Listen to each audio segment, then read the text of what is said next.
Olá, hoje a gente mergulha na introdução e no prefácio de um livro importante, Neuroscience of Intelligence, do Richard J. Heyer. Isso aí. As fontes são essas páginas iniciais mesmo. E elas já definem bem o tom, né? Uma exploração da inteligência humana pela lente da neurociência com muito rigor científico. Aham, O autor Richard Heyer é um nome conhecido, pioneiro em usar neuroimagem para estudar a inteligência, lá desde os anos 80. exato. Nossa ideia aqui é desvendar as ideias centrais que ele já joga na mesa logo de cá. Vamos lá. Ok, então, para começar, uma coisa que salta aos olhos no prefácio é, assim, quase um desafio, né? Sim, A inteligência, para o Heyer, parece ser menos algo que a gente constrói só com o ambiente e mais algo fundamentalmente biológico, exatamente. Algo que acontece no cérebro, observável. que dá para ver, talvez medir. Pois é. E essa visão não surge do nada, né? Ele se baseia no que chama de peso da evidência. Certo. São décadas de pesquisa científica acumulada, principalmente com as novas tecnologias, tipo neuroimagem e genética molecular. Entendi. Fica claro que a intenção dele é confrontar algumas crenças que ele acha que estão ultrapassadas, sabe?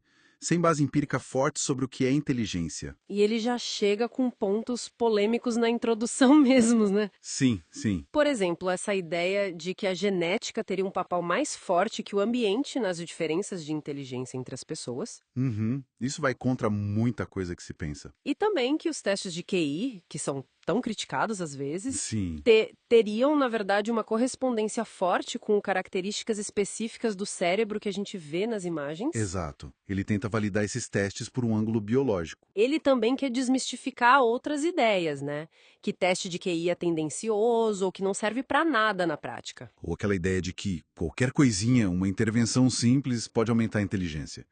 Ele contesta isso. Tem um exemplo no prefácio que é bem impactante sobre a validade desses testes que ele defende. Ah, sim. Aquele que relaciona o QI na infância com taxas de mortalidade décadas depois na vida adulta. Exato, é um dado forte, né? Muito forte. Mostra o peso que ele dá para essas medições como reflexo de algo biologicamente real, relevante. Então, essa conexão direta entre QI e cérebro é o eixo central para ele. Sem dúvida. Reforça essa perspectiva bem biológica. O Heyer chega a dizer que a inteligência é, assim, 100% um fenômeno biológico acontecendo no cérebro. 100%. Mesmo com o ambiente influenciando? Bom, ele não ignora o ambiente. Ele menciona epigenética, por exemplo. Ah, certo.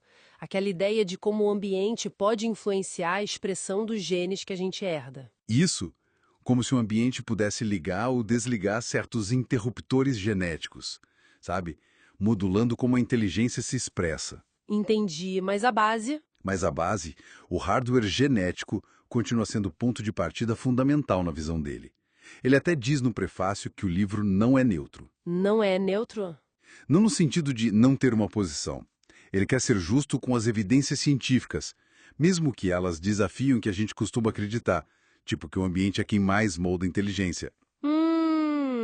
Ele até propõe umas 3 leis para navegar nesse campo, que nenhuma história sobre o cérebro é simples, nenhum estudo sozinho define tudo e que leva tempo para a ciência consolidar os achados. Faz sentido. E essa visão tão focada na biologia, na genética, leva a gente a pensar no futuro, né? Ele fala sobre aprimorar a inteligência? Diretamente. Ele coloca isso como o objetivo final da pesquisa na área.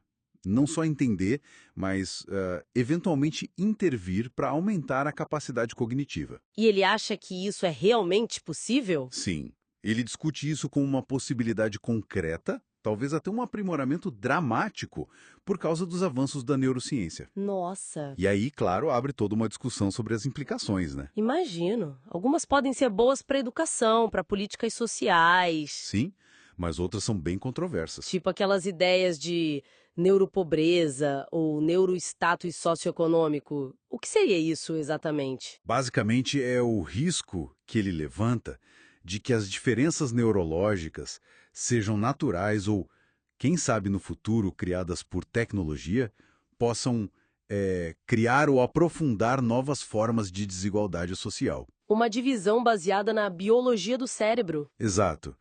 Uma sociedade dividida não só por dinheiro, mas por capacidade cognitiva diferente, biologicamente falando ou modificada. Pesado, né? Muito. Então, se a gente conecta tudo isso, essa pesquisa em neurociência da inteligência, como o Heyer apresenta, pode mesmo mudar como a gente entende potencial humano, educação, até a origem da desigualdade social. Parece que sim. O livro se propõe a mapear esse território complexo e desafiador. Ele quer mostrar o mapa do que a gente sabe, do que não sabe. E das fronteiras éticas e sociais que essa ciência está começando a esbarrar. Exatamente. Então, resumindo essa introdução e prefácio, a mensagem principal é essa visão da inteligência muito ancorada na biologia, na genética, usando a neurociência para desafiar o que ele vê como mitos, para explorar como o cérebro funciona nisso tudo, e olhando para um futuro onde talvez seja possível aumentar a inteligência, com todos os dilemas que isso traz. E isso deixa a gente com uma questão importante para pensar, né? Qual? Considerando essa possibilidade que o autor discute, de manipular o cérebro para aumentar a inteligência. Que tipo de conversa a gente precisa ter agora, sabe? Que critérios éticos, sociais, a gente precisaria definir antes que isso vire realidade? Para garantir que, se acontecer, seja algo que beneficie todo mundo de forma justa. Exato. Para não criar ainda mais divisão. É uma reflexão crucial diante do futuro que essa ciência talvez esteja apontando.